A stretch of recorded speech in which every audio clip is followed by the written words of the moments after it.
Hi, it's State Representative Jim Walsh here at the Capitol in Olympia with my great colleagues, Representative Gina Mosbrucker and Representative Jenny Graham. And we are here today to talk about some bills that Gina and Jenny have dealt with that have to do with crime and public safety, and some really bad ideas that some of our colleagues are putting forward about what they consider are reforms, but really don't make this state safer or a better place to live. And Gina, you're the ranking member on that committee. Tell everybody what happened today, what you were able to knock down, and what is still getting through. Certainly, thank you. Well, it's about making sure that we keep people safe, right? At the end of the day, we want to make sure that community safety is a priority for everyone. And what we've seen is that crime has, especially violent crime, is rising. And we've seen that over 40%, the latest data on people who are testifying, are getting out of prison under State v. Blake and other less restrictive alternatives, and they're in our communities. And so I do think that there's a nexus between crime rising and us letting people out of prison. These people have been convicted by a jury of their peers. These people have had a chance to prove that they did not commit the crime. However, they did, and they should be accountable for their crimes, is our argument. Today we had a series of 12 bills. 5 of them were the worst bills I've seen in a decade being a legislator. So we and were that's bad. That's very bad. Very bad. So we were very prepared, and we went into committee to fight those bills and to vote no, and 3 of them were pulled down. So at the last minute, they didn't want to face the fact that you shouldn't let sex offenders be and serve on a government task force for sex crimes. That's a little too much lived experience, right? We don't think that you should represent in that way. So that one, there were numerous bad bills, and also erasing all the juvenile points. If they're under certain ages, if they've committed a murder, then that would just go away, and we would never know that. And so they're saying that the brain is developed, or it's not. We have to decide, and we're really asking that they would decide that, because they're saying if you're under 21 or 24 or 25, it changes, then your brain's not developed. At the same time, in state government, they're saying 16-year-olds should be they should be able to vote. So which is it? Is it 16? Is it 25? Right. So just fighting those bills. We had 1396 today. That one did get through, and it has to do with first-degree aggravated murder. So this is a crime that you get charged with if you kill a police officer, if you kill a firefighter, if you kill a paramedic. This is when you have a deadly weapon. And this bill, as passed, if it continues to move through the session, would let those out that are under 21. They'll be able to petition and to walk back out on the street after committing those crimes because their brain wasn't developed at 21 today. So, yeah, Ridiculous. Welcome to our world. Well, Gina did a great job playing some little legislative chess here. They offered her the chance to try to amend these bad bills to make them less bad. We don't want to She fix them. said no. She and Jenny held strong, Yeah, no. and they pulled them down. Those bills are gone, or at least we hope they're gone. For now. So they did the right thing. They basically called the bluff of the other guys, and that's high-level legislative work, to know when to engage and when to say, no, I'm not going to make a deal on this bad bill. And they called the right thing here, and were able to knock some of those bad bills down. And Jenny, you're known as one of the fiercest advocates for victims and victim rights here. What did you see happening there? Well, I did stand up very strongly today for the crime victims there's victim shaming that's going on, and there's victim silencing going on.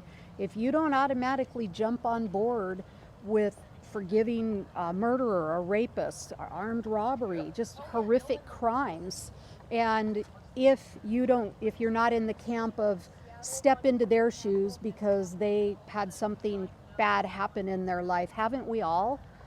I will put out there that at 18, I'd enlisted into the military. At 19, I was serving my country. Does that mean my brain wasn't formed enough to be able to make that decision? I will, and I'd also like to make the very strong point that there is an international language of tears, screaming, crying, begging, bleeding, please don't hurt me, please don't kill me, and that is the same in every language. There's no way that they don't understand that when they're actually committing that crime. Yeah, there's no way that they don't know that. And I think that it's wrong that that's not being acknowledged. I think that we are putting out a dangerous message to young people right now. I've heard this over and over again. Look at the young kids now that are stealing cars, committing horrific crimes, carjackings. Why? Because the message is out. They're not going to do anything about it. Our police officers' hands are tied, our courts' hands are tied, our parents' hands are tied, for criminy sake.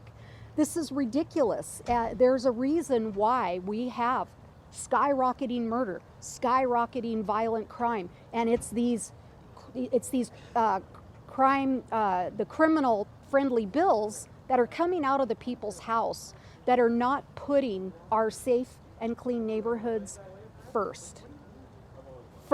Crime victims' rights don't stop just because somebody that chose not to pay attention and respect our laws committed a crime against them. And that's what I see happening right now, is we're only paying attention to the people that are making a choice to commit these crimes, not taking responsibility for what they've done. And the other problem that we have also when it comes to rehabilitation, okay, that usually requires somebody apologizing, taking responsibility for what they've done. And I'm sorry does not work when they turn right around and they do it again. They're leaving more crime victims in their wake, more dead bodies. That's not rehabilitation. That is enabling, emboldening, and rewarding deadly and dangerous behaviors that our families, businesses, and communities are paying for. Good point. This is what we're dealing with on an ongoing basis here at the Capitol. In the Civil Rights and Judiciary Committee, where I'm the ranking member, we have a bill that we're going to try to improve or maybe knock down, House Bill 1445, that gives the state attorney general basically a license to interfere with every law enforcement agency in the state, nominally hunting after bad cops, but really it's a blank check to get interfere with any police department or sheriff's department anywhere in the state. You know, and we do a good job of playing the chess game and knocking down some of these bad bills. But what we really need to change here in the Capitol is we need to change what side of the field we're playing on.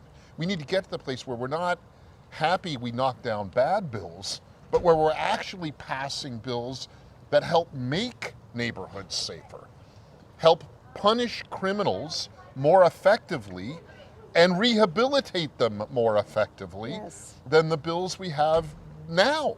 So what we need going forward is to change the frame of the conversation about public safety and crime and get back to that positive improvement in the safety of your neighborhood and our neighborhood and all the places where we live, instead of just having to play this good game of chess but on the defensive crouch. And we want to get to where we can be more productive, positive in what we're doing, not just playing defense all the time. Please pay attention to these committees. Please weigh in, come in if you can, and talk to your friends. These are kitchen table conversations that I'm asking you. Talk to your families, talk to your friends, talk to your church families, your clubs. This matters. All of this stuff is local, and it will eventually land at your doorstep in one way or another if we don't grasp hands. And it really doesn't matter to me if somebody's Republican, Democrat, Independent, they don't vote, I don't care, because crime doesn't ask what political party you belong to or you don't. This is a human issue. We all love our families. We need to put their safety first. And I'm just grateful to be here, to be able to do this hard work and to have a strong voice that sometimes is really hard to have. Anyway, can't top that. Gina, Jenny, it's great to work with you here. All the rest of you, we'll update more soon as we go through this legislative session. Back to work. Back to work. Go team!